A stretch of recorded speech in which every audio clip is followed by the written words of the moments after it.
suis vraiment excitée de venir aujourd'hui parler de mon premier voyage que j'ai fait avec l'ayahuasca en août 2024. On est rendu en mars 2025, donc ça fait environ 7 mois déjà.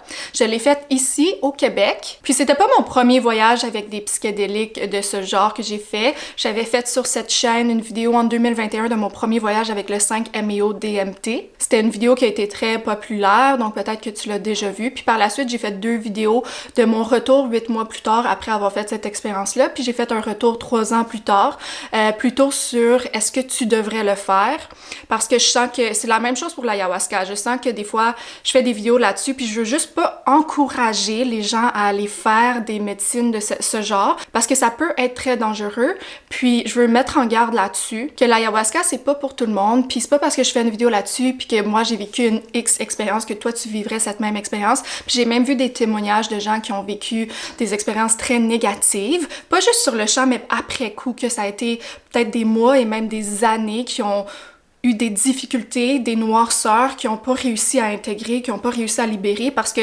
l'affaire avec des cérémonies comme ça, comme l'ayahuasca, c'est qu'il n'y a pas vraiment un accompagnement après. Tu fais la cérémonie, mais le travail commence réellement après que tu aies fait la cérémonie. L'ayahuasca, le 5-MeO-DMT ou toutes ces médecines-là, c'est pas la solution, c'est pas ça qui vient te guérir, c'est pas ça qui vient te illuminer, c'est juste un outil, puis ça vient aider. L'ayahuasca, son rôle, c'est de venir purger, c'est de venir montrer c'est quoi qu'il y a à nettoyer à l'intérieur. C'est comme un messager. Puis c'est sûr que pendant la cérémonie, il peut y avoir des purges et tout, mais le vrai travail, il se fait après. Puis c'est pas tout le monde qui a les outils pour passer au travers de ça. Puis même si tu penses avoir les outils, tu sais pas dans quoi tu t'embarques. Fait que faut vraiment que tu sois sûr que c'est la bonne chose pour toi, puis que tu rentres avec la notion que c'est pas une solution miracle, puis d'y aller en étant prêt à faire face à toute éventualité. Je veux juste mettre en garde là-dessus avant de parler de mon expérience. Moi, mon expérience a été extrêmement positive, mais il faut pas oublier qu'en 2021, j'ai fait le 5-MeO-DMT. Ça, je l'ai fait plusieurs fois par la suite. Ça a été très transformateur pour moi. Puis tu sais, dans ma vidéo, j'avais dit dans la première vidéo que c'était la mort de mon ego. Puis comme en sortant de la première cérémonie, j'étais comme wow, qu'est-ce qui vient de se passer? Puis toute ma réalité a changé après. Ça a été des années d'intégration, puis vraiment comme ça a changé ma vie, oui, mais ça fait que là, quand j'ai fait de l'ayahuasca, c'était pas autant pouf, genre, parce que j'ai déjà vécu quelque chose de...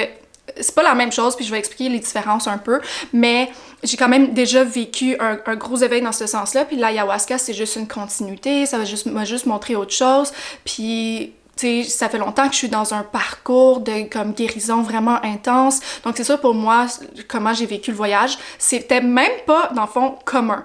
Parce que beaucoup de gens vont faire des énormes purges, puis moi, c'est pas ça qui s'est passé du tout. Fait que, en tout cas, je vais tout expliquer dans cette vidéo comment ça s'est passé mon voyage, comment c'est une cérémonie en règle générale d'ayahuasca, puis on va voir qu'est-ce qui veut sortir, parce que j'ai rien préparé, là, je viens juste jaser avec toi. Prends une petite gorgée de café. Puis si jamais, pendant que je parle des affaires comme ça, tu penses à des questions, des choses que tu veux savoir, écris-le dans les commentaires. Donc on va commencer avec c'est quoi de l'ayahuasca? C'est une boisson qui est concoctée à l'aide de habituellement 2 plantes. Je connais pas les noms, puis je vais pas embarquer là-dedans parce que je suis pas une experte, mais dans les plantes, il y a une composante de DMT. Donc ce qui fait aussi le côté hallucinogène, mais je crois qu'il y a aussi d'autres composantes qui créent tout le voyage. Puis l'affaire, c'est que le maestro qui te reçoit, qui t'offre la cérémonie, c'est lui qui concocte sa petite boisson.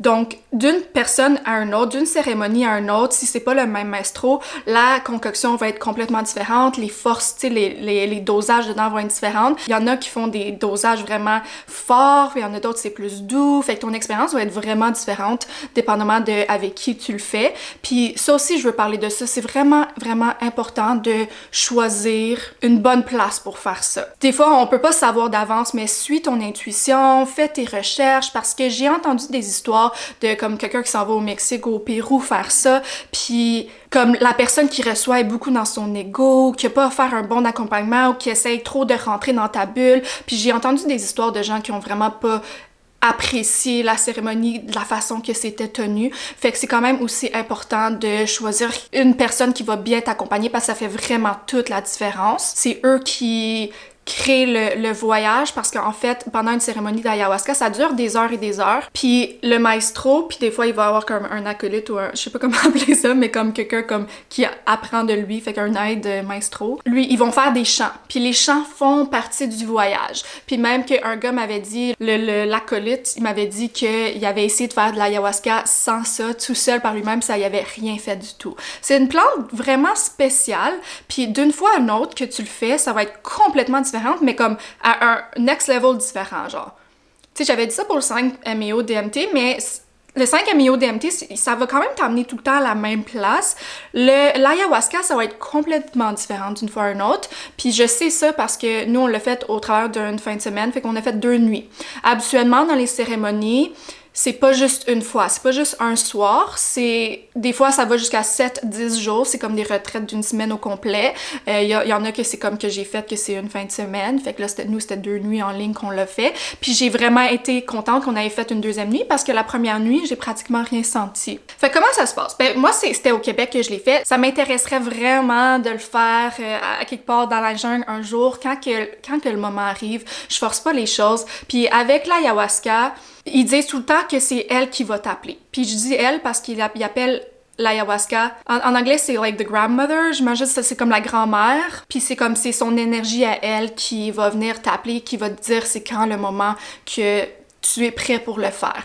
Puis moi, après avoir fait le 5-MeO-DMT, j'étais vraiment intéressée à faire l'ayahuasca, puis c'était même, j'avais fait une liste de choses que je voulais faire, puis c'était dans ma liste de choses à faire, puis j'ai pas forcé les choses et tout. Et puis, ma vie a pris une autre tournure, puis j'ai pas trop regardé là-dedans, puis éventuellement, j'étais comme, OK, est-ce que je veux le faire? Puis j'avais commencé, j'ai été sur Reddit, j'avais fait des recherches, puis là, c'est là que j'avais vu des témoignages de gens qui ont dit qu'ils ont vécu le calvaire, puis que ça l'a chamboulé leur vie complètement, puis que c'était comme, il y avait des énergies très dark, puis que, tu sais, ils voient des choses, puis comme ça va pas bien. Puis quand j'ai vu ça, il y a 2 choses qui se sont passées en moi. Autant que je me suis dit, moi je sens que j'ai les outils de le faire, puis je sens pas que ça me ferait ça, mais il y avait une partie de moi que ça m'avait turn off, puis j'étais comme, je sais pas, j'ai pas comme, je sais pas si j'ai envie d'embarquer là-dedans, puis je sentais pas l'appel. Fait que j'ai juste même enlevé ça de ma liste. Dans ma tête, j'allais jamais faire ça de ma vie. Puis c'est venu à moi. Puis c'est là que j'ai compris vraiment que c'est quand que c'est le temps, ça va être, tu vas le savoir. Fait que si tu te demandes est-ce que je devrais le faire, ça c'est la première chose que tu devrais regarder. Est-ce que j'ai un grand appel qui est comme, ça vient partout. Pour moi, c'était l'année passée, quand j'étais en Australie, je voyageais encore en Australie, en décembre, j'ai eu comme un genre d'éveil là, qui s'est passé en moi, puis tout d'un coup, j'arrêtais pas de penser à l'ayahuasca. J'arrêtais pas de penser à ça, c'était comme c'est venu de nulle part. Là, j'entendais ça dans des chansons, je voyais des documentaires passer, il y avait tout le temps des choses qui venaient à moi, que c'était ayahuasca partout, genre. Fait que là, j'étais comme, OK, je ressens l'appel, puis j'arrêtais pas de penser à ça, c'était pas obsessif, mais ça revenait tout le temps, puis je me suis dit, je vais pas forcer les choses, quand que ça va être le temps que ça va venir à moi, parce que là, j'étais en Australie, je savais pas où me tourner, puis tout, puis je voulais pas, genre, comme faire des recherches pour aller le faire. Je me disais, bon, je pensais vraiment pas le faire au Québec, c'est juste arrivé comme ça. Donc, j'ai laissé ça comme ça. Ensuite, ça m'appelait beaucoup, mais j'étais aussi en train de faire des énormes guérisons. J'ai passé quelques mois off-grid à genre juste focus à me guérir. J'ai libéré des grosses choses, des gros traumas et tout. J'ai fait comme un grosse passe de guérison avant de faire l'ayahuasca. Ça, c'était comme l'année passée. Exactement à ce temps-ci de l'année, en mars et tout. Puis ensuite, en juin, je suis revenue au Québec. Puis je me suis rappelé elle qui m'offrait les cérémonies de 5-MeO-DMT. Elle m'avait parlé d'un couple qu'elle connaît qui offre les cérémonies d'ayahuasca. Fait que j'ai dit, je vais juste lui envoyer un courriel. Je vais lui demander si elle sait s'il offre des cérémonies cet été. J'ai mis ça dans l'air comme ça. Puis elle me dit, je sais pas, je pense que peut-être oui, mais je vais te dire si jamais je reçois un courriel de leur part. Fait que là, j'ai laissé ça comme ça. Puis en juillet, elle m'a envoyé un courriel. Elle m'a dit, ça m'a dans le fond transféré le courriel de eux, qui disait qu'en août, il allait avoir une retraite d'une fin de semaine. Puis en plus, j'étais complètement broke, OK? Pas d'argent. C'était environ 500$. C'était quelque chose de même, 500 ou 600, je me souviens plus. C'était quasiment tout l'argent qui me restait. Puis, habituellement, j'aurais pas fait un gros saut puis de dépenser dans quelque chose comme ça. Tu sais, je voulais comme réserver mon argent que j'avais pour mes choses de base. Puis je me suis juste assise avec moi-même, je suis comme, OK, je vais voir si c'est vraiment aligné. J'ai dit, est-ce que je devrais faire l'ayahuasca? Puis j'ai commencé à pleurer, mais un pleur de gratitude, de wow, j'étais comme ok, c'est oui. Genre, c'était même pas un questionnement, je suis comme je sais que je dois le faire, je sais que l'ayahuasca a quelque chose à m'enseigner, puis je suis prête à écouter, je suis prête à le faire, puis j'étais vraiment excitée, fait que j'ai écrit au gars, j'ai envoyé un dépôt, puis c'est ça. Maintenant, on arrive à la fin de semaine. Moi, je pensais vraiment faire des énormes purges. Je m'attendais au pire, pour vrai, parce que je sais c'est quoi l'ayahuasca. Les gens vont faire des purges comme ils vont vomir, ils peuvent vraiment chier, genre tu peux, genre tu sais que comme, puis je sais ça parce que j'ai entendu beaucoup de témoignages, j'avais déjà comme recherché ça et tout, fait que je m'attendais à faire des énormes purges, puis j'étais comme ok bring it on, tout ce que j'ai besoin de guérir, puis je savais que j'étais prête à faire ça parce que je le fais déjà dans mon quotidien sans médecine, fait que je sais que j'avais la capacité à contenir ce genre de purge là. Puis là dans le fond on était un groupe d'environ je me souviens plus, peut-être 8 à 10 personnes. On était toutes, dans le fond, il y a quelqu'un qui nous hébergeait chez eux, puis il y avait comme une grange, on faisait tout ça en haut, dans la grange, puis on avait tout comme un lit chaque, mettons un matelas chaque, avec comme un oreiller découverte et tout. Puis c'est aussi là qu'on dormait la nuit. Puis dans le fond, on fait toute la cérémonie ensemble. Donc autant que c'est un voyage individuel, c'est un voyage de groupe en même temps. Ça dure, on commençait à genre, je pense, 8 heures, puis on finissait ça à 2 heures du matin. Fait que 8 heures du soir, 2 heures du matin, fait que c'était environ 6 heures. Puis aussi, il fallait être à jeun depuis comme environ le matin. Puis c'est ça, grosso modo, c'était un beau groupe et tout. Là, pour la première soirée, c'est ça. Là, il y a le maestro en avant, là, avec l'autre gars qui l'accompagnait. Puis, un à un, on va se lever, aller devant lui, on va boire la boisson, puis on va faire ça comme ça. Ça prend peut-être une trentaine de minutes pour embarquer, tu sais, c'est comme graduel. Puis la boisson, c'est comme quand même brun, puis un peu épais, puis ça goûte pas très bon. Eux, ils m'ont dit que ça coûtait vraiment pas bon. Moi, j'étais comme, ah, c'est pas si pire. Peut-être que ma tolérance pour les goûts, est moindre. Mais c'est sûr que ça goûte pas bon, mais ça m'a vraiment pas dérangé le goût. Puis moi, je m'attendais à comme quelque chose d'intense, là. J'étais comme, wow, genre, ça va être intense. Puis, pour vrai, le premier soir, pour moi, ça a été très doux. Tu sais, dans ma vie, j'ai fait des champignons, du LSD, des choses comme ça. Puis, j'avais l'impression que c'était similaire à ça. Ça me donnait un effet similaire aux champignons. Puis, dans le fond, quand tu prends ta première dose, dans la soirée, t'as le choix ou non d'aller chercher une deuxième dose. Je pense qu'il faut que t'attendes 1 heure avant. Fait que quand que le 1 heure est passée, il dit « Ok, s'il y a du monde qui veut une deuxième dose, ils peuvent venir à n'importe quel moment. T'es pas obligé. Tu peux venir même prendre une 3e dose. » Fait que c'est vraiment toi qui choisis ton voyage. Cette première soirée-là, j'ai pris une 2e dose quand il a dit parce que je chantais presque rien. Ça me faisait pas grand-chose, mais tu sais, c'était le fun. Puis eux, ils chantaient, ils font des chants vraiment spécifiques à l'ayahuasca en avant. Puis, tu sais, j'avais vraiment faim. Il y a un moment dans le voyage, parce que d'habitude, moi, je me couche à 9-10 heures, puis j'étais fatiguée, j'avais faim. Là, il était rendu 1 heure du matin, puis dans ma tête, puis je savais pas il était quelle heure parce que je voyais pas l'heure, mais tu sais, j'estimais. Puis il y a une partie de moi qui avait juste hâte que ça finisse. Puis vu qu'on dormait toutes dans la même place, il fallait que j'attende que ça finisse. Puis, tu sais, le début du voyage, j'étais bien, mais à un moment donné, j'étais juste tannée. J'étais comme, OK, ça peut-tu finir? Puis tous les sons devenaient vraiment m'irriter. Les chants qu'ils faisaient, comme, venaient me chercher tellement profond. Puis c'est comme si je les entendais tellement fort dans moi. Puis j'étais comme, OK, peuvent-tu juste arrêter? Tout m'irritait. Je voulais juste avoir la paix. Je voulais juste avoir le silence. Mais je pense que ça faisait partie d'une certaine purge. Autant que ça n'a pas été une purge parce que j'étais dans un grand voyage, j'étais très consciente, j'étais très ici. J'étais pas beaucoup dans la médecine, mais je pense qu'elle venait me montrer quelque chose quand même au travers de ça. Puis j'avais peur d'aller sortir dehors puis de prendre mon espace parce que je voulais pas manquer de respect aux gens. Puis je voulais pas comme, tu sais, on fait tout le voyage ensemble dans un sens. Puis, mais une autre partie de moi qui était comme, mais je me sens vraiment pas bien ici. Fait que j'ai décidé de me choisir. Je suis descendue en bas, j'ai pris une bartende aussi. Descendue en bas, j'ai été m'asseoir dehors, puis j'ai mangé ma bartende, puis j'ai respiré, puis ça me faisait tellement du bien de juste sortir. Fait que j'ai dit, comme, je me suis remerciée de m'avoir choisi à ce moment-là. À un moment donné, j'ai retourné. J'avais des bouchons, fait que j'ai mis les bouchons pour que ça m'aide, mais j'étais quand même comme, j'avais juste hâte que ça finisse. Enfin, Éventuellement, ça a fini, je me suis couchée. Puis le lendemain, tu sais, j'essayais d'intégrer ce qui s'est passé. Puis ce que j'ai reçu, c'est que, tu sais, t'as le droit de te choisir. Puis t'as le droit d'avoir tes limites, puis c'est correct, tu sais. Fait que, ben, c'était pas comme des grosses réalisations. C'était juste comme ça. Puis j'écrivais dans mon journal comme, ah, finalement, l'ayahuasca, c'est pas si intense que ça. Tu sais, ça semblait familier. Ça semblait comme quelque chose que j'avais déjà fait. Je suis comme, c'est pas si pire que ça, mais je me suis donné le devoir de être plus dans la réception pour le deuxième soir. J'ai dit là, hier, j'étais irritée, je voulais juste que ça finisse, j'étais comme, je pensais juste au fait que j'étais fatiguée puis que j'avais faim, puis à place de juste profiter du moment présent, j'étais comme dans la recherche de problèmes et tout. Fait que je me suis dit, ce soir, tu sais quoi, on va all in. On va all in, on se laisse aller dans le plaisir, comme...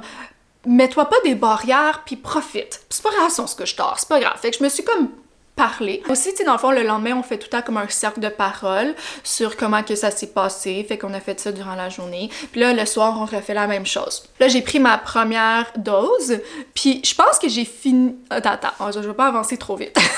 J'ai pris ma première dose, je me suis allongée, ça a commencé à embarquer quand même vraiment vite, puis j'ai voyagé tellement loin. Puis ça m'a fait un peu penser au 5-MeO DMT parce que j'ai voyagé dans une place similaire. Tu sais, dans le 5-MeO, j'ai comme voyagé dans le monde infini, dans l'amour inconditionnel, dans le God Consciousness, une essence, l'essence de la création que j'ai comme été dedans. Puis là-dedans, mon corps physique existe pas. Puis j'ai un peu, avec l'ayahuasca, voyagé là-dedans, mais la différence, premièrement, c'est que le 5-MeO, ça dure 10 minutes. Même si t'as pas la notion du temps, ça dure quand même juste 10 minutes. Ça, c'était comme un long voyage de plusieurs heures. Fait que le voyage, ça a vraiment été... C'est pas juste comme « Ah, je vais à une place, puis je reviens ». Il y a eu une progression à cette place-là. Après, ça s'est transformé à une autre place. Puis c'est vraiment un voyage, là. C'est vraiment un voyage de la conscience. C'était, pour ma part, un voyage magnifique. J'ai pas eu aucune purge. Rien. Puis j'entendais tout le monde vomir, j'entendais tout le monde avoir des purges pendant que j'étais dans mon voyage, puis même comme à chaque fois que j'entendais quelqu'un vomir, je suis comme « Ah ouais, sors-le! » J'étais contente qu'il sortait le méchant, genre j'étais comme « Ah oui! » genre, puis... Mais moi, mon voyage était comme « Ah, j'étais dans... » En fait, tu sais, je sais exactement ce que l'ayahuasca essayait de me montrer, puis qu'il a réussi à me montrer. Puis je suis encore en train d'intégrer ça 7 mois plus tard. Grosso modo, au début, j'ai commencé à rentrer comme dans cette autre dimension non 3D. Fait que j'ai commencé à comme sortir un peu de cette réalité puis un peu me déconnecter de mon corps. Tu sais, je sentais plus exactement il était où mon corps. Même je le sentais encore d'une certaine façon. Puis, tu sais, ça, c'est des choses qui c'est vraiment difficile à expliquer avec des mots, là, parce que c'est comme un voyage très hors de la réalité des mots. C'est un voyage intérieur, énergétique, autre dimension. Mais grosso modo, j'ai comme sorti, puis je commençais à comme danser avec l'énergie. Puis souvent pendant mon voyage, je faisais comme ça parce que, à un moment donné, tu sais, je vais le dire, mais je faisais l'amour avec la vie, avec l'air. J'étais comme, je respirais fort, puis tout était comme, wow! Mais comme, ça arrêtait pas de changer le voyage, puis tu sais, je me rendais à différentes places. Puis à un moment que même je me posais la question, parce que j'étais tellement déconnectée de mon corps que je sentais pas mon corps, que tu sais, j'essayais de bouger, puis j'étais comme, je sais même pas si je bouge en ce moment vraiment, ou si comme, puis je comprenais pas comme où que mon corps commençait puis finissait. À un moment donné, je me suis dit, si j'ai envie de chier en ce moment là, je suis incapable de me lever. Même j'aurais envie de vomir, je sais même pas si j'aurais été capable, parce qu'on a toutes des seaux en fait. Je suis comme, est-ce que je serais même capable de me lever, d'aller aux toilettes? Je pense pas avoir la capacité de faire ça. Puis il y a même un moment que j'étais comme, est-ce que je suis en train de pisser dans mes culottes? Puis il fallait vraiment juste que je lâche prise parce que j'étais comme, ben si je pisse, ben je pisse. Là, écoute, mais j'ai pas pissé dans mes culottes, j'ai pas rien fait, mais c'est juste, on dirait qu'il y avait une partie de mon ego qui avait encore peur, comme, ouais, mais là, t'as aucun contrôle sur ton corps, genre, qu'est-ce qui se passe? Genre, fait que c'est plus l'ego qui était comme un peu comme, hey, fais attention, tu sais. Mais finalement, tout s'est bien passé, mais je savais que si fallait que je pisse ou que je chie ou quoi, j'allais pas avoir la capacité de me lever, ok? Mais j'étais dans un vraiment, vraiment beau voyage. Ah, c'était... En fait, ce que je suis rentrée dedans, puisque l'ayahuasca m'a montré, je suis rentrée dans l'abondance, dans la joie, oui, dans l'amour inconditionnel aussi. Puis j'ai réalisé que tout ça, l'abondance, la joie, le plaisir, tout ça, c'est la même énergie. Que, tu sais, là, dans mon 5 MEO DMT, j'avais voyagé dans l'amour inconditionnel, mais je réalise que l'énergie d'abondance, c'est la même chose que l'amour inconditionnel. Puis, ce que j'ai réalisé, c'est que c'est l'essence de notre création, qu'on a été créé au travers de cette essence, au travers de l'abondance. Tout est abondant. Tout ce qui a été créé sur la planète et tout est abondant. La nature est abondante, on est abondant, on est créé au travers de cette lumière-là, au travers de cette lentille-là.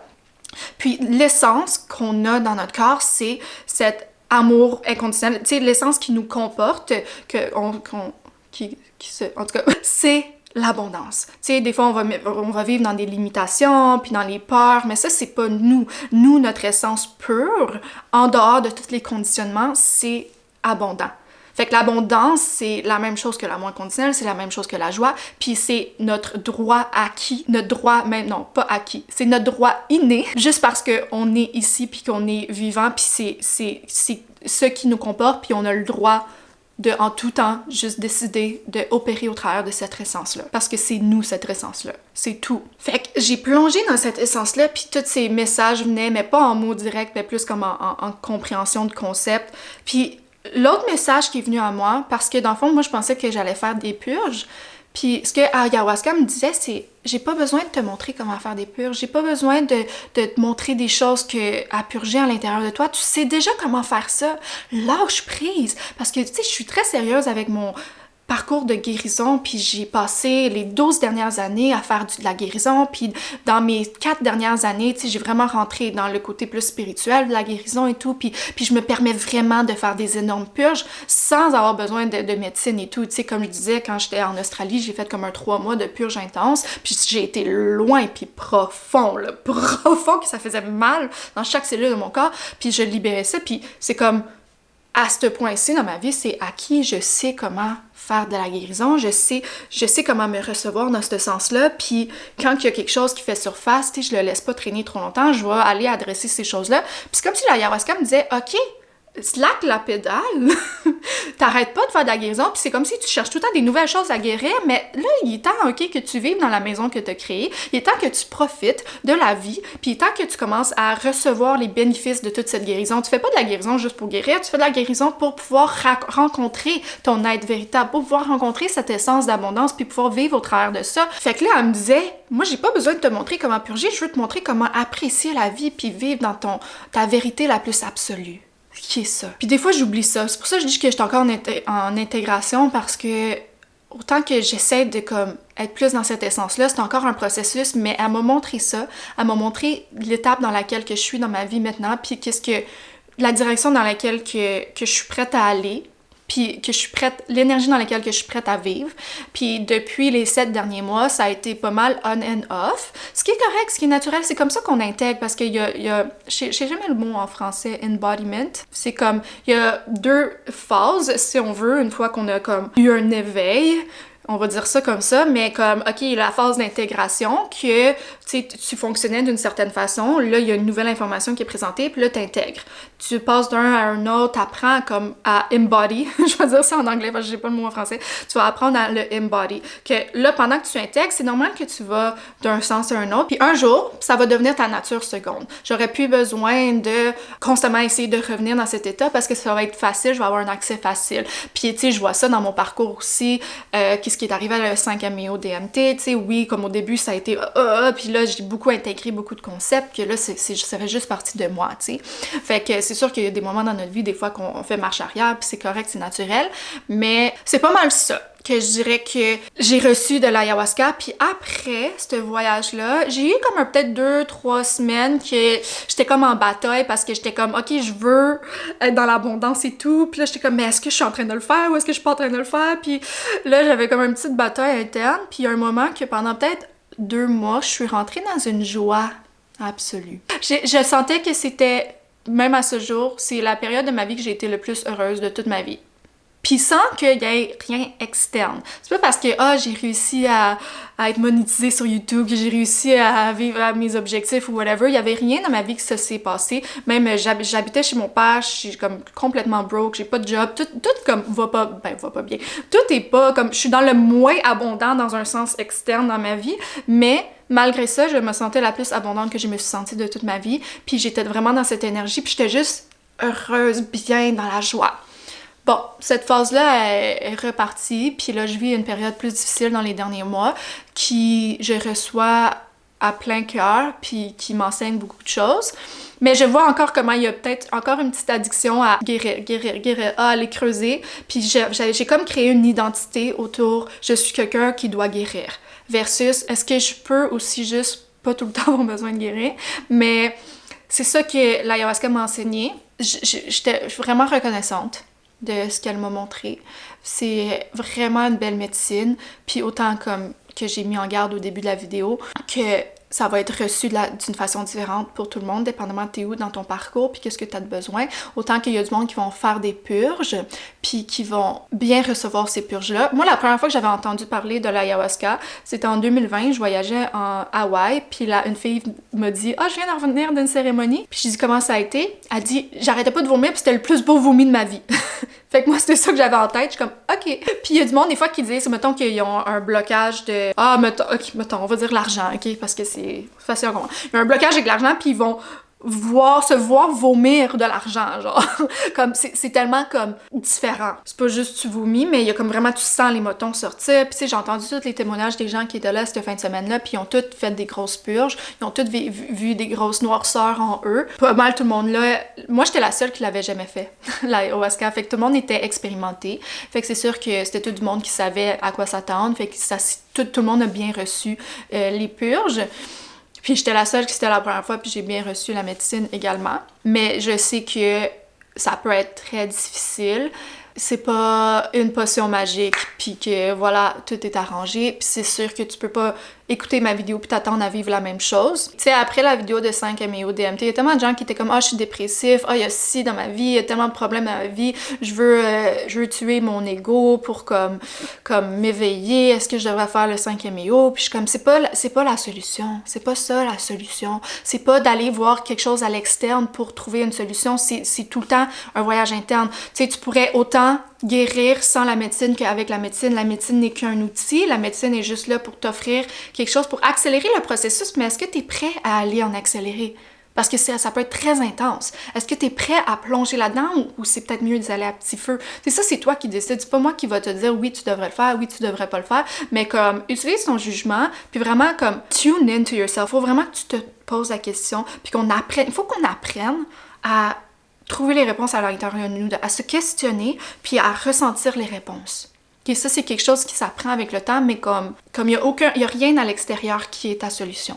Ça, c'est une promesse. Il n'y a rien à l'extérieur qui est ta solution, c'est tout à l'intérieur. Pose tes questions. Si quelque chose, j'ai pas dit que ça t'intéresse, puis que je vais peut-être faire une autre vidéo là-dessus, ou je vais juste répondre dans les commentaires de la meilleure façon que je peux.